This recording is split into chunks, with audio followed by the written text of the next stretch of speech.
Kebijakan Gubernur Jawa Barat, Deddy Mulyadi yang mengirimkan siswa nakal ke barak TNI ramai diperbincangkan.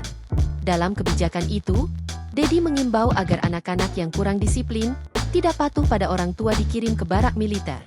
Walau banyak pro kontra, sederet artis ikut membuat konten terkait kebijakan Deddy Mulyadi.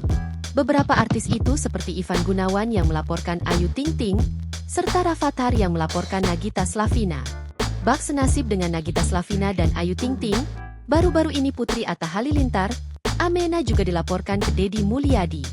Ia dilaporkan lantaran menolak disuruh mandi. Hal itu terungkap di akun Instagram Atta Halilintar pada Sabtu, 17 Mei 2025.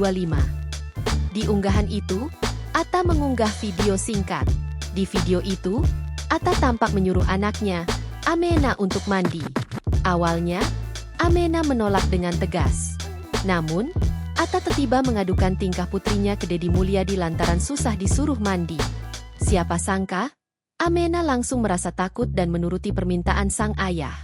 Ia pun langsung lari ke kamar mandi untuk mandi.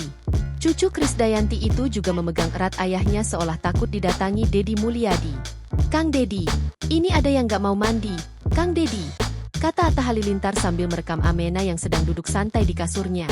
"Iya, ayo mandi ya, nanti Kang Deddy marah." "Oke, mau mandi?" ujar Atta. Download Tribun X sekarang, menghadirkan lokal menjadi Indonesia.